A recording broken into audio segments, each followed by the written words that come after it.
Assalamualaikum warahmatullahi wabarakatuh. Waalaikumsalam warahmatullahi wabarakatuh. Para saudara, bapak-bapak, ibu-ibu, dan sebagainya. Semoga pertemuan kali ini dirahmati oleh Allah. Jadi kita akan membahas secara singkat bersama penulisnya, penulis buku ini, Islam di Jawa abad 8 abad 13 sampai Abad 13 sampai abad 16. 13 sampai 16, sorry. Ini buku yang cukup fenomenal akhir-akhir ini, yang cukup menggemparkan khazanah kajian keislaman, sejarah keislaman di Indonesia, sehingga ada yang mengatakan bahwa ini buku hendak secara ambisius menulis ulang historiografi Islam di Indonesia, khususnya di Jawa. Lah, bagaimana seluk-beluk tentang buku ini menurut para penulisnya sendiri? Mari kita wawancarai berikut ini. Oke, saya pertanyakan kepada Kang Holik. Selamat sore, Kang Holik. Sore, Mas Taufik Ahmad. Oke, jadi ada beberapa pertanyaan nanti dari kami, yang teman-teman saya juga yang sudah membaca buku ini mempertanyakan setidaknya 4 hal. Pertama, soal apa yang membuat Kang Holik itu tergerak untuk riset dan menulis tentang tema Islam di Jawa abad ini, khususnya yang berkaitan dengan pribumisasi Islam. Monggo. Oke, saya secara pribadi itu seorang Jawi ya, seorang Jawi, lahir di Jawi, sejak awal diberi dan membaca buku-buku sejarah, terutama misalnya tentang kerajaan Majapahit, gitu, tentang kerajaan Demak gitu ya. Tapi terus ketika sudah melacak data-data itu, termasuk dari penulis-penulis di barat, itu tidak cukup puas gitu. Oh ya. Sehingga perlu saya gali sendiri akhirnya kan, saya gali sendiri, dan saya tidak berpretensi itu memberi manfaat kepada orang lain awalnya gitu. Karena ini gitu. keinginan saya untuk melacak data-data prasasti, babat, terus pengkajian pendapat para sejarawan dan seterusnya berkaitan dengan Islam di Jawa gitu. Pelacak prasasti juga. Oh iya, ini sumbernya adalah termasuk dari prasasti. Karena itu terus kemudian saya tidak berpretensi awalnya untuk ini bisa bermanfaat untuk banyak orang, karena ini pencarian saya sendiri gitu. Tapi kemudian mungkin ada baiknya juga orang lain kalau membaca ini ada manfaatnya, ya kenapa tidak ya? Akhirnya ditawari oleh Mas Irfan Afifi dari Langgar itu untuk diterbitkan di Langgar, Mas. Gitu, Mas. Iya. Itu secara pribadi. Itu secara kedua ya, saya belum menemukan kajian yang secara komprehensif abad 13 ini sampai 16. Bahkan beberapa buku yang memang sudah ada lah ya, tapi itu murni kalau bicara tentang kerajaan Majapahit tidak ada kaitannya dengan Islam gitu loh. Oh iya. Terus ada yang sudah menyelidiki keterkaitan Islam dengan Jawa, itu misalnya Nancy ya, itu kan ternyata pada zaman Surakarta gitu lah. Oh iya. Nah, zaman sebelum peralihan dari Majapahit kepada Demak, kajian-kajian keislaman kaitannya dengan Islam itu sangat langka. Memang pernah dilakukan oleh misalnya Mas Sunyoto gitu ya. Tapi Mas Sunyoto lebih fokus kepada kepada wali-wali Jawa itu ya. Saya di sini juga Atlas Wali Songo itu. Atlas Wali Songo dan seterusnya itu.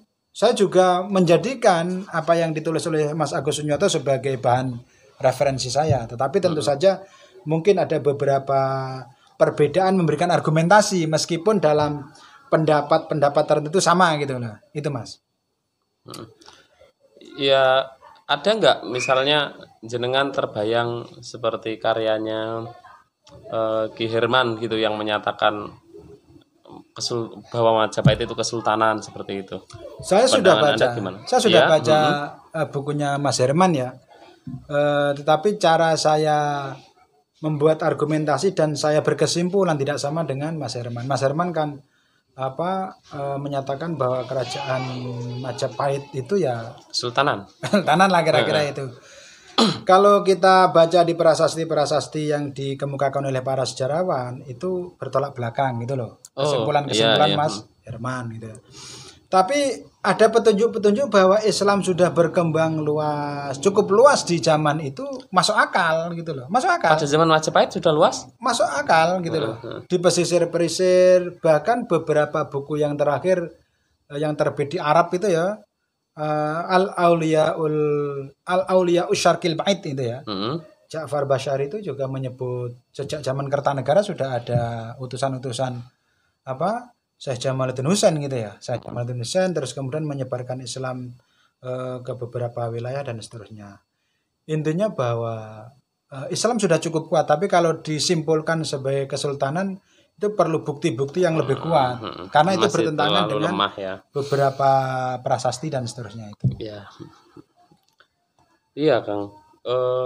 Soal setelah melakukan riset sangat mendalam, ini kira-kira berapa tahun, Kang, risetnya? Kalau riset saya lama Mas, tapi kalau teknis menulisnya kira-kira setahun setengah lah, setahun setengah. Teknis menulis ya. Kalau risetnya lama dan maaf ya ini bukan proyek gitu loh. Oh iya. Bukan proyek ini ya. Jadi tidak ada yang mendukung dari sudut pendanaan atau apapun. Memang saya kerjakan dengan santai saja lah apa. Saya dapat data, saya baca dulu, saya simpan gitu. Kira-kira apa penemuan Kang Holik yang itu benar-benar baru di buku ini yang itu belum ditemukan oleh peneliti lain? Kalau sekarang ini kan orang penelitian selalu disyaratkan sebagai suatu yang baru gitu ya. Saya tidak berangkat dari suatu yang baru itu. Itu yang pertama. Yang kedua, saya berangkat dari kegelisahan bahwa apa yang saya baca selama ini tidak menjawab apa yang ingin saya pelajari gitu loh. Misalnya contoh, saya membaca tentang Brawijaya 5 loh. Dalam penjelasan Brawijaya 5 kan tidak jelas siapa Brawijaya ini gitu loh. Brawijaya. Penafsirannya juga ada yang beberapa tidak begitu sinkron. Nah, saya mencoba itu supaya ini runtutnya gimana gitu loh. Nah, saya coba pelajari itu. Nah, mungkin dari sudut itu agak baru juga kalau dari sudut itu. Pendekatan itu hanya satu contoh tema ya, tema-tema yang lain cukup banyak, misalnya tentang Arya Damar, Sunan Ampel dan seterusnya itu. Yang kedua, sudut pandang yang saya pakai ini kalau Anda baca buku-buku kajian tentang Jawa, umumnya itu pendekatan sinkretisme. Umumnya sinkretisme. Memisahkan Jawa dengan Islam, bahwa kebudayaan Jawa itu adalah lain dengan kebudayaan Islam. Bahkan mungkin ada yang berkata tidak ada kaitannya dengan Islam. Baca coba buku Etika Jawanya Frank Magnis gitu ya, atau beberapa buku yang lain kan begitu. Nah, saya tidak cukup puas dengan membaca ini karena apa? Menyaksikan sendiri pergulatan penulisan literatur di Jawa, Babat dan seterusnya, melacak-lacak itu ya. Terus bagaimana warisan ini diteruskan, hampir mustahil tidak mengaitkan itu dengan Islam. Maka pendekatan saya itu menggunakan pribumisasi Islam. Pendekatan pribumisasi Islam. Yang tentu saja kesimpulannya bisa saja orang tidak sepakat dengan saya, itu nggak masalah gitu lah. Tapi paling tidak ya baca dulu lah kira-kira itu. Terus apa yang baru Mas? Apa yang baru ya? Hampir dalam kajian-kajian Jawa ini ya, setiap subtema itu mengandung berbagai kontroversi, berbagai penjelasan dan data-data yang berbeda-beda. Nah, saya mencoba menelusuri itu dan membuat kesimpulan sendiri berdasarkan data-data itu. Misalnya siapa Brawijaya tadi, kesimpulan saya adalah Dyah Kertawijaya, bukan Dyah Kertabumi, bukan Kertabumi gitu. Berdasarkan apa? Berdasarkan angka tahun yang ada di Masjid Sunan Ampel. Karena cerita-cerita Babat menjelaskan bahwa Sunan Ampel itu datang ke Jawa pada masa Raja Brawijaya itu kan itu Brawijaya. Nah, di Masjid Sunan Ampel itu ada tugu prasastinya, ada menyebut angka tahun lah. Kalau di kontakkan dengan rajanya itu ya Raja Dyah Kertawijaya cocoknya gitu loh. Bukan Kertabumi ya? Bukan Kertabumi. Versi Kertabumi itu kan Cina. Tapi Cina versi yang naskah kelenteng yang kemudian terbit menjadi dikomentari oleh De Graaf itu. Yang apa itu? Cina Muslim. Oh iya, Kang. Umum dipahami kalau pada zaman Majapahit itu kan dianggap sebagai kerajaan Hindu Buddha. Nah, setelah itu datanglah kerajaan Demak yang itu kerajaan Islam itu menghancurkan Majapahit. Kayak gitu. Sementara di dalam buku Anda ini saya baca dulu itu kan membantah itu. Tapi kan begini, bagaimana Kang Holek yakin bahwa Demak atau Islam itu tidak meruntuhkan Majapahit kayak gitu? Jadi kalau penjelasan sejarah itu hampir umum mengatakan runtuhnya Majapahit itu diawali oleh Perang Paragreg. Itu disepakati oleh hampir oleh semua sejarawan ya, Ya, Perang Paragreg itu. Oke, ini kita ambil ini ya. Oke. Tapi penjelasan berikutnya ini yang tidak beberapa tidak sinkron mungkin ya. Kalau kita sinkron dengan penjelasan ini, Perang Paragreg ini menyebabkan keruntuhan moral, ekonomi dan politik. Perpecahan-perpecahan itu menimbulkan itu terus. Sebenarnya inilah titik tolak dari keruntuhan Majapahit itu, gitu loh. Terus yang kedua, faktor geologi. Kalau Anda atau kita baca artefak di Mojokerto tentang candi-candi dan penemuan-penemuan tentang situs ya. Iya. Itu Majapahit Barat ya. Iya. Tertimbun tanah. Apa mungkin itu diuruk oleh laskar-laskar Islam? Kan nggak mungkin itu. Diuruk dengan begitu banyak, nggak mungkin itu geologi gitu loh. Yang kedua situs Biteng Majapahit Timur. Ya. Itu juga digali. Majapahit Timur itu Lumajang. Di Lumajang itu juga digali. Tertimbun oleh tanah. Jadi kesimpulannya ratanya tanah, meratakannya kerajaan-kerajaan Majapahit ini karena faktor geologi sebenarnya. Entah itu letusan gunung, entah itu pendangkalan laut atau pendangkalan Sungai Brantas dan seterusnya. Itu. Nah, kalau kita mau mempertimbangkan itu, harus mempertimbangkan bahwa penyerangan Demak kepada Majapahit itu harus kita koreksi ulang gitu. Ya, koreksi itu. Ya, katakanlah kita sepakat dengan itu ya, bahwa kesimpulan bahwa Islam hadir dan membuat keruntuhan Majapahit itu digugat dan karena itu sangat lemah. Kemudian ada pertanyaan begini, karena ini kan berangkat dari beberapa orang yang itu rindu akan kejayaan Majapahit kayak gitu kan. Sementara itu pewarisnya yang itu katakanlah Demak dan seterusnya itu tidak atau dianggap tidak mampu mewarisi kejayaan Majapahit, malah tetap nggak sejaya pada Majapahit, zaman Majapahit lah. Bagaimana pendapat Kang Holek atas hal ini? Tentang kerinduan kejayaan Majapahit itu suatu ucapan yang mungkin enak didengar, tetapi fakta-fakta di dalamnya mungkin nggak enak dirasakan. Gitu loh. Oh ya? Misalnya ya, apa yang dimaksud dengan kejayaan Majapahit itu? Kalau kejayaan Majapahit artinya wilayah, sekarang hampir mustahil, gitu loh. Ya? Singapura itu dulu masuk Majapahit, gitu kan? Itu hampir mustahil kalau kita ngomong kejayaan itu, karena sekarang sudah terikat oleh perjanjian-perjanjian internasional tentang hukum-hukum negara kan itu. Yang kedua, kalau kejayaan itu berkaitan dengan nilai-nilai bagaimana kesederajatan muncul, justru Islam memberikan ruang yang cukup kuat untuk itu. Sehingga gagasan tentang rakyat itu saya mencoba mengkaji, menelusuri itu salah satunya muncul dari Sunan Kalijogo dalam Kidung Rumekso yang Wengi itu ada gagasan rakyat iro gitu loh, rakyat iro. Sebelumnya tidak ada ya berarti? Sebelumnya kan pakai istilah, kalau kita pakai kajian-kajian Selamat Mulyono itu kan kawulo ya. Ada istilah itu, terus beberapa pembagian kelan rakyat iro Mas. Ini penting sekali. Terus orang yang membantu kepada orang lain, zaman dulu mungkin perbudakan atau macam-macam ya. Dalam Islam di dalam Keropak Firara yang saya sebut itu naskah Jawa yang dianggap selama ini peninggalan atau dikaitkan dengan Maulana Malik Ibrahim, itu disebut dengan rewang Mas. Rewang. Iya. Orang yang rewang itu rewang. Istilahnya itu kemudian diadopsi sampai sekarang ya. Orang yang rewang itu apa yang penting itu? Harus diperlakukan seperti anak dan muridnya. Ya diberi pendidikan berarti gitu loh. Itu sangat luar biasa. Kalau itu bagian ngomong tentang Majapahit. Jadi kalau kita ngomong tentang Majapahit itu sejatinya adalah gini Mas. Majapahit itu multikultur dalam pengertian mengakui keragaman. Ya. Islam diakui, Hindu Buddha diakui dan macam-macam gitu diakui lah.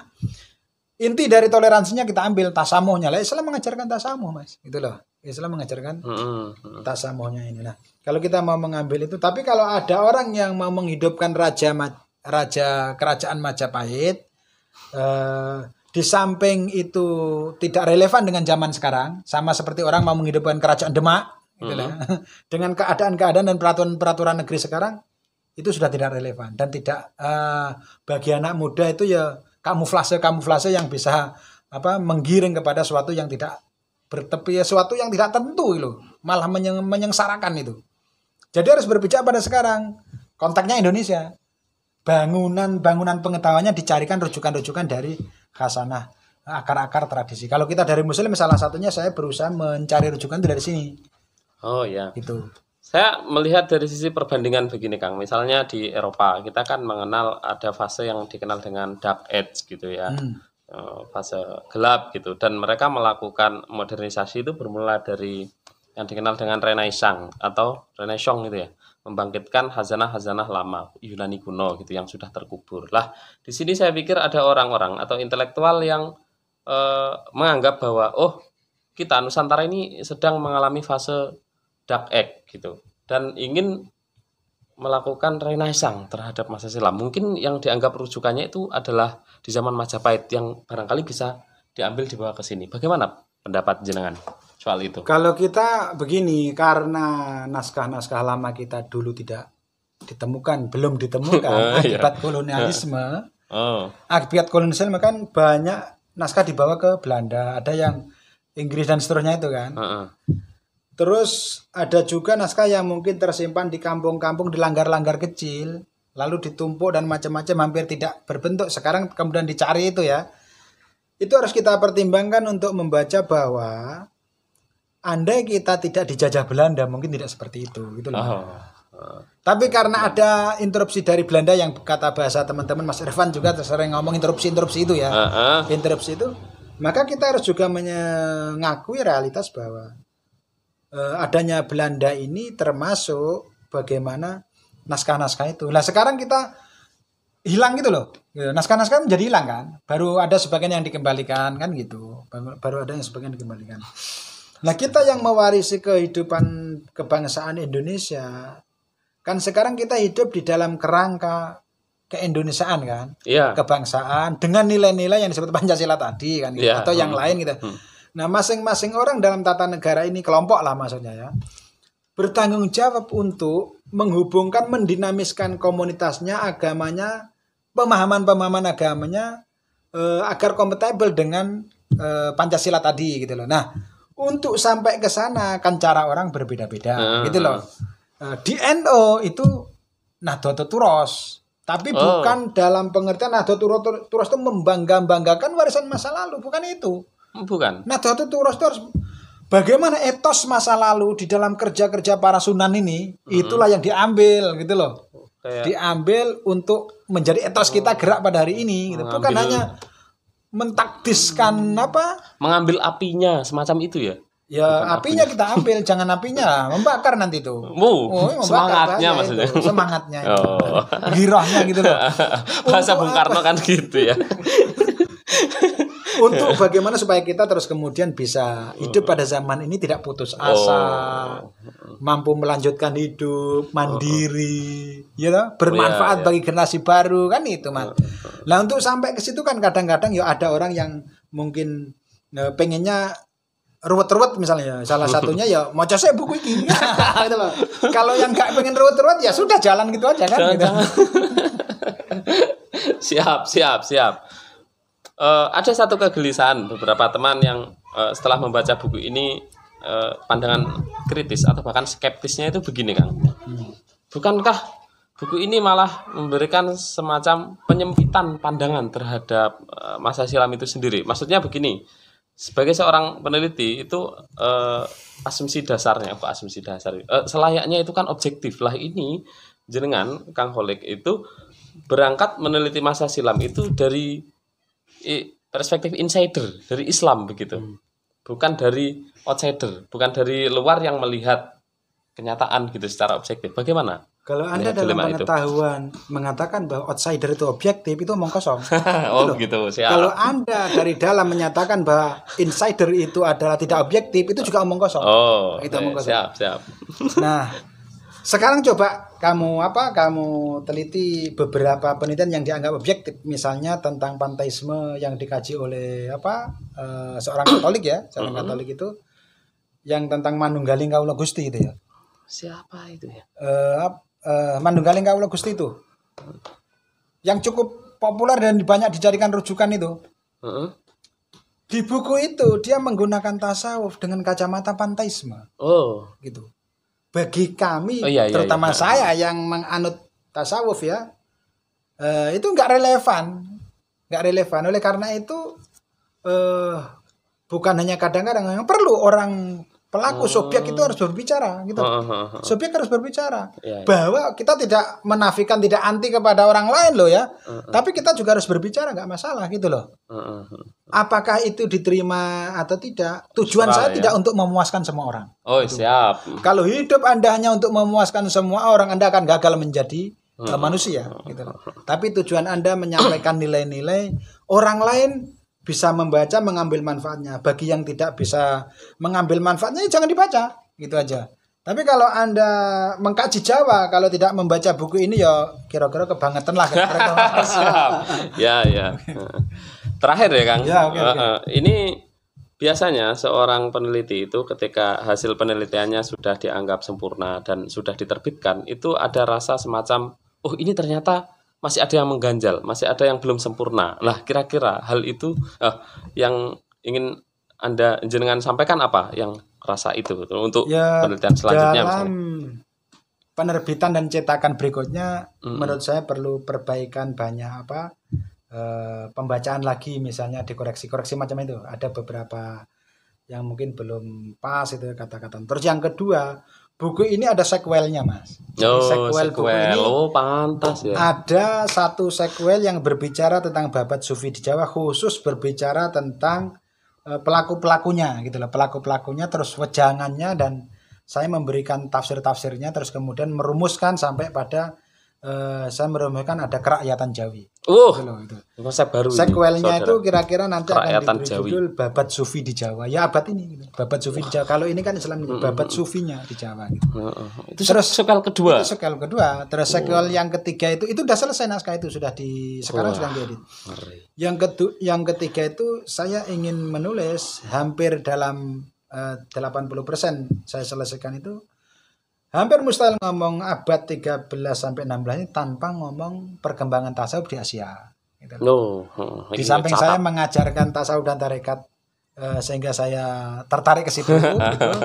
Memang ada kaitannya dengan ini, sehingga sequel yang ketiga itu memang berbicara tentang perkembangan tasawuf dan tarekat di Asia abad 13 sampai 16 itu, Mas. Gitu, Mas. Iya. Jadi begitu, saudara, ternyata buku ini adalah sequel pertama. Bayangkan buku sudah setebal ini, tapi ini memang saya pikir sangat penting untuk dibaca ya, karena kita kalau butuh mengerti tentang kejawaan kita secara lebih dalam, ini tak pikir salah satu buku Babon yang harus yang perlu kita baca. Kira-kira seperti itu. Sudah begitu, ada tambahan lagi? Oke, terima kasih Mas Taufik. Semoga kita diberi sehat selalu sehingga bisa melanjutkan kegiatan-kegiatan sehari-hari dengan penuh riang gembira. Terima kasih. Wassalamualaikum warahmatullahi wabarakatuh. Waalaikumsalam warahmatullahi wabarakatuh. Begitu kira-kira, saudara. Mohon maaf jika dalam uraian tadi ada yang salah. Kami akhiri. Wassalamualaikum warahmatullahi wabarakatuh. Waalaikumsalam warahmatullahi wabarakatuh.